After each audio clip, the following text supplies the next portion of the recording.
సాక్షి life మీ ఆరోగ్య నేస్తం. Subscribe చేయండి. ఈరోజు ప్రతి వాడలో ఉన్న ఆయన విగ్రహం అనగారిన వర్గాలకు నిరంతరం కూడా ధైర్యాన్ని ఇస్తుంది, శక్తినిస్తుంది, అండనిస్తుంది, ఒక మహాశక్తిగా తోడుగా నిలబడుకుంది. చదువుకునేందుకు వీలు లేదని తరతరాలుగా కూడా అణిచివేసిన వర్గాలలో తాను జన్మించి చదువుకునేందుకు మాకు మాత్రమే హక్కుంది అని చెప్పి అనుకునే వర్గాల కన్నా కూడా, వాళ్ళందరికన్నా కూడా ఇంకా గొప్పగా చదువుకున్న ఓ విద్యా విప్లవం అంబేద్కర్ గారు. ఆయన బడిలో చదువుకుంటా ఉన్న రోజుల్లో ఆయన దళితుడు కాబట్టి తన తరగతి గదిలో మంచినీరు తాగాలంటే ఆ గదిలో ఉన్న ఆ కుండలో నుంచి గ్లాస్ ముంచుకొని నీరు తాగడానికి వీల్లేదట. ఆ బడిలో ప్యూను దళిత విద్యార్థికి నీటిని ఆయన తెచ్చుకున్న గ్లాసులో నుంచి పైనుంచి పోసేవాడట.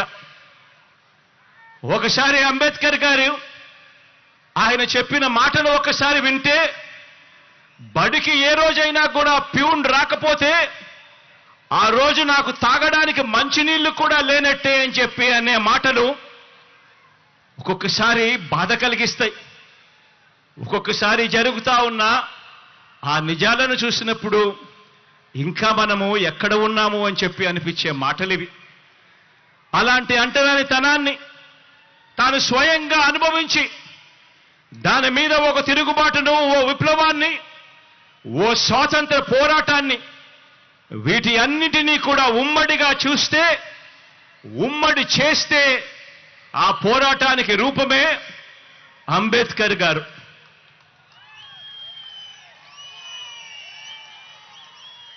అటువంటి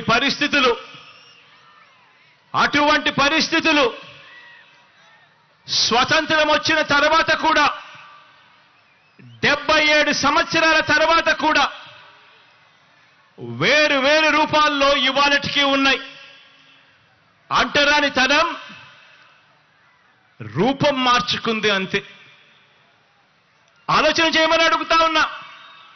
అంటరానితనం అంటే కేవలం ఫలానా వ్యక్తుల్ని కేవలం భౌతికంగా ముట్టుకోకూడదు, దూరం పెట్టడం మాత్రమే అంటరానితనం కాదు.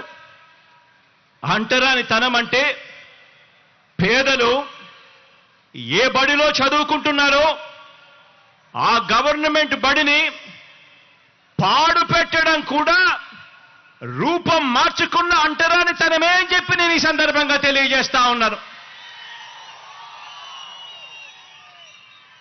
డబ్బులున్న వారి పిల్లలకు ఒక మీడియం, పేద పిల్లలకు మరో మీడియం అని వివక్ష పాటించి పేద పిల్లలు తెలుగు మీడియంలోనే చదవాలని, వారు ఇంగ్లీష్ మీడియంలో చదవరాదని బరి తెగించి వాదించడం కూడా రూపం మార్చుకున్న అంటరానితనమే. ఈరోజు కూడా ఈ అహంకారులు, ఈ పెత్తందారులు తమ పత్రికలో రాశారు. ఈరోజు పొద్దున్నే కూడా పత్రిక చదివా. అంబేద్కర్ గారు తెలుగు మీడియం మాత్రమే ఉండాలని అన్నాడట. నిజంగా ఈ పెత్తందారుల పిల్లలు, ఈ పెత్తందారుల మనవళ్ళు మాత్రం ఇంగ్లీష్ మీడియంలోనే చదువుతారట. నిజంగా ఇలా మాటలు చూస్తే నిజంగా ఒక నిజం చెప్పకూడదు, అబద్ధాలు ఏ స్థాయిలో చెప్తా ఉన్నారు అని చెప్పి చూస్తే నిజంగా గుండెకు బాధ అనిపిస్తుంది. వాస్తవం ఏమిటి అని అంటే, నిజమేమిటో అంటే, అంబేద్కర్ గారు చదువుకున్నది ఇంగ్లీష్ మీడియంలో. ఆయన పిల్లవాడిగా 4వ తరగతి ఇంగ్లీష్ మీడియంలో 4వ తరగతి ఆయన పాస్ అయినప్పుడు ఆయన బంధుమిత్రులంతా కూడా పండగ చేసుకున్నారట. కానీ ఈ పెత్తందారుల పత్రిక, ఆ ఈనాడు పత్రిక కానీ ఆ పత్రిక ముసుగులో తాము పాటించే ఈ అంటరానితనాన్ని అబద్ధాలతో అందమైన మేకప్ వేయాలనుకున్న ఇలాంటి దుర్మార్గులు, ఇలాంటి నీచులు మన దళితులకు, మన బహుజనులకు వ్యతిరేకులు, చివరికి చరిత్ర కూడా ఇలాంటి వాళ్ళు వక్రీకరిస్తూ రాతలు రాస్తా ఉన్నారు అనంటే ఏ స్థాయికి నిజంగా పాత్రికేయం పడిపోయింది అని చెప్పి ఆలోచన చేయమని కోరుతా ఉన్నా. ఈరోజు పేద కులాల వారు ఎప్పటికీ కూడా తమ పొలాలలో పనివారుగానే ఉండిపోవాలట. పేద కులాల వారు ఎప్పటికీ కూడా తమ ఇళ్లల్లో పనివారుగానే ఉండిపోవాలట. తమకు సేవకులుగా ఉండిపోవాలట. చిన్న చిన్న వృత్తులు, చిన్న చిన్న వ్యాపారాలు మాత్రమే వాళ్ళు చేసుకోవాలట.